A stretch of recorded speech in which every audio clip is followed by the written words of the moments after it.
मामा आला. आम्ही की नाही मामाला घेऊन आलो. मामा? कोण मामा? भाऊ? मला कोणी भाऊ नाही. जा म्हणाव त्याला. अगं आई, असं काय करतेस? हाच आपला आनंद मामा. मामा, इतक्या वर्षाने आठवण झाली होय आपल्या बहिणीची. पण नसता आलास तरी काही बिघडलं नसतं. इतकी वर्षे नाही का मी संसाराचा गाडा चालवला एकटीनं.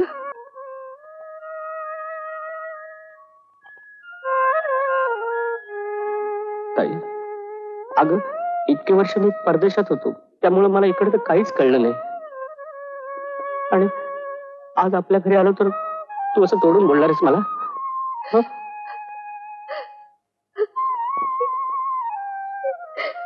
नाही आनंद, नाही. चुकलं माझं. नशिबावरचा राग मी तुझ्यावर काढला. नाही ताई, म्हणजे मला तसं म्हणायचं नव्हतं. जाऊ दे रे. पण तू का थांबलास? सांग ना तुझी गोष्ट, सांग. जंगलात वाघसिंह होते का रे? चिक्कार. मग तुला भीती नाही वाटायची? त्यात काय व्हायचंय?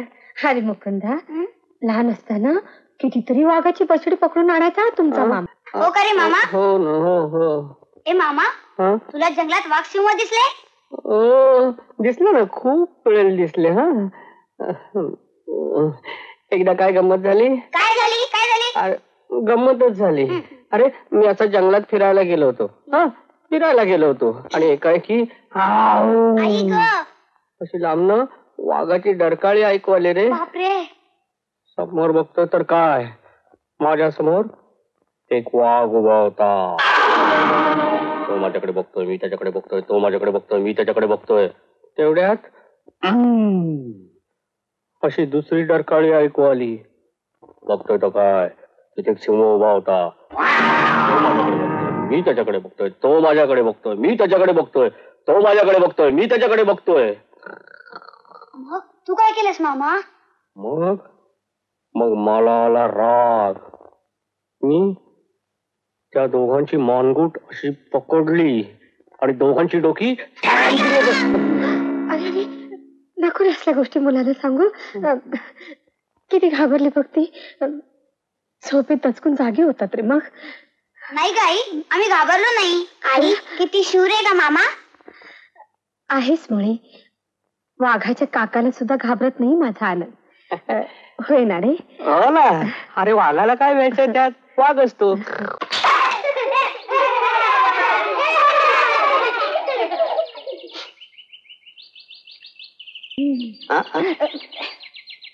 अरे बापरे, तुला घराबाहेर पडायची परवानगी दिली वाटतं घरच्या लोकांनी.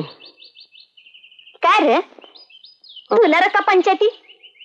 गुमान बॉल दे. नाही, हा बॉल लागलाय मला. असं बघू कुठे लागलाय बॉल?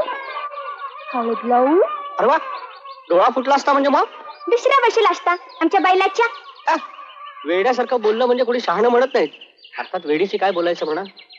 ए शाण्या कावळ्या, कावळा गुमान बॉल दे. लोगर आडल्यात आमच्या. देणार नाही. खेळताना बघून खेळता येत नव्हतं? रस्त्याने माणसं येतायत जातायत. असायला काय झालं? माणूस असत ना दिसलं असत. म्हणजे मी माणूस? अरे माणसाला कधी शिपट असत?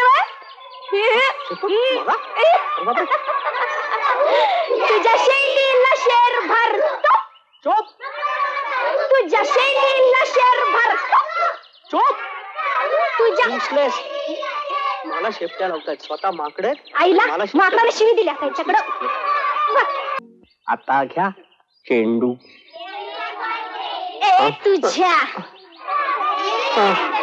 बॉल दे काढून अगोदर. मला पोहता येत नाही. येत नाही. बॉल टाकताना कसं गड वाटलं?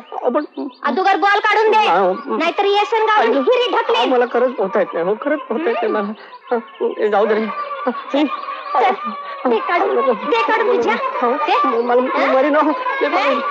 तीन म्हणायच्या अगोदर काढून दे, नाहीतर मेला समज. चला ना. एक, दोन,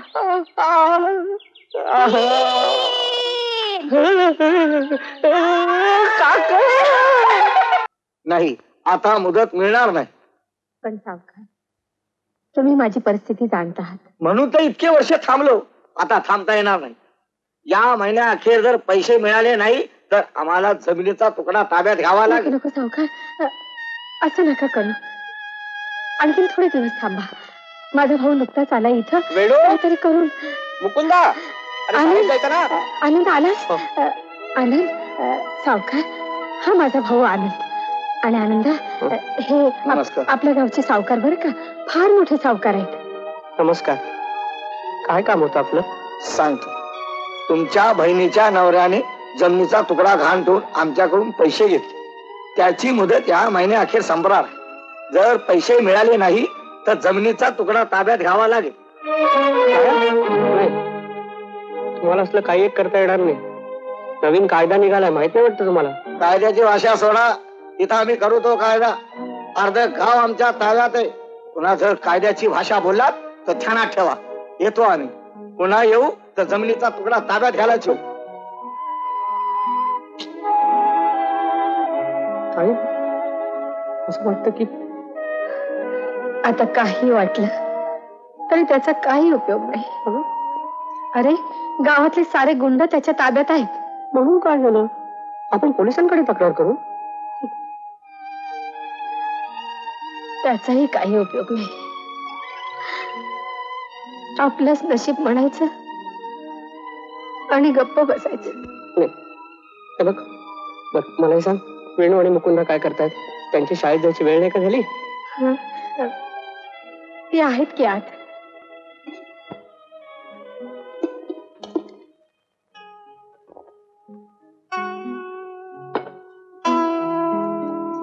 मुकुंदा, हे जेवण आपल्या चौघांना पुरणार नाही आणि आपल्या घरात तर काही शिल्लक नाही. मग आपण हे जेवण आई आणि मामा करता ठेवूया. हो, पण आपल्याला. अरे वेणू, मुकुंदा, शाळेची वेळ झाली बाळानो. जेवलात की नाही? हो, हे काय जेवायलाच बसलोय. हो ताई, तू आणखीन अर्धी भाकरी घे ना. नको, पोट भरलं माझं. तू थोडा भात घे ना. नको, झोप येईल. अरे पण मग डब्यातून घेऊन जा की थोडासा. नको, हेच जास्त झालंय मला. पाण्यात टाकतोस काय? खाऊन घे सगळं. अन्नाचा अपमान करू नको. काही टाकत नाही, झालं?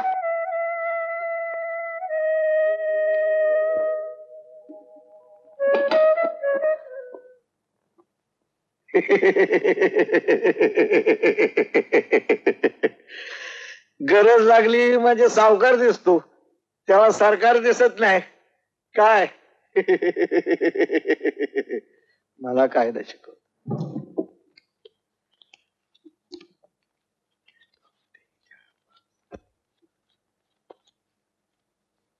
घ्या.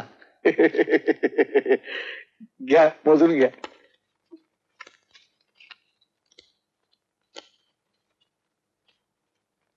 आई, आई, काय रे? जादू झाली. कसली? अगं, सकाळी घरात काही शिल्लक नव्हतं हं. आणि आता सगळं सामान भरलंय. अरे विठ्ठल हे नाही का, महाराचं रूप घेऊन दामाजीची नड भागवली. तोच विठ्ठल मामाच्या रूपानं आपल्या घरात आलाय. काय जादू झाली की नाही? चला, पळा पळा पळा. ताई, काय बोलतेस तू? अगं, मी तुबळा माणूस आहे आणि ते बघ, मला देव पण देऊ नकोस. अगं, मी हे आपल्या माणसांसाठी करतोय का कुणा परक्यासाठी करतोय? तसं नव्हे रे, पण हे तू किती दिवस करणार आहेस? हे बघ ताई, तो विचार तू करायचा नाहीस, मी करायचा आहे. सगळं काही ठीक होईल. कशाला उगीच काळजी करतेस? मावशी, ए मा- बापरे, आई, अरे बापरे, बापरे.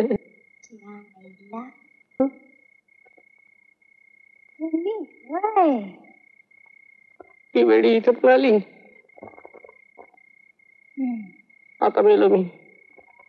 मला वाटलं मावशीनं तांदळाचं पोत बित्त आणून टाकले मधी. अगं अगं राधा, हे काय बोलतेस?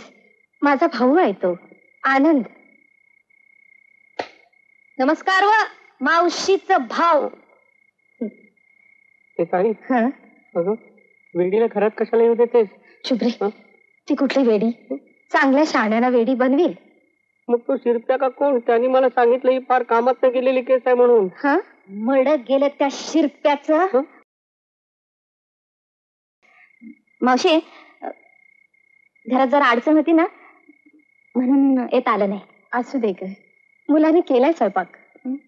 अच्छा, म्हणजे ही आपल्याकडे स्वयंपाकाला ठेवली तर. हा? अरे मग सकाळी यायला काय झालं होतं? अरे हा? माझं- नाही ताई, तू काही बोलू नको. अरे पण- पगार नाही का घेत? पगार नाही घेत? हा? ऐ, अंगावर आली बघ. तुला ठेवीन स्वयंपाकाला माझ्या घरी. हं? हा बघ कशी वेड्यासारखी बोलते. अरे ती स्वयंपाकाची बाई नाही, मग घरची चांगली आहे. बिचारी केवळ मला मदत म्हणून येते. असं सॉरी सॉरी. हं? सवारी हा? अय मावशीचा भाऊ, मला काय टांगेवाली समजला शोलेतली सवारी म्हणाया. अरे पण का अहो, म्हणता दोघं पण? सॉरी म्हणजे मी चुकलो, मला माफ करा. काय बापरे. हे बघ मावशी, मी फक्त 3 माणसाचं जेवण करेन. हा, आणि 4थ्या माणसाचं जेवण करायचं असेल तर खरोखरच पगार घेईल. हा मॅड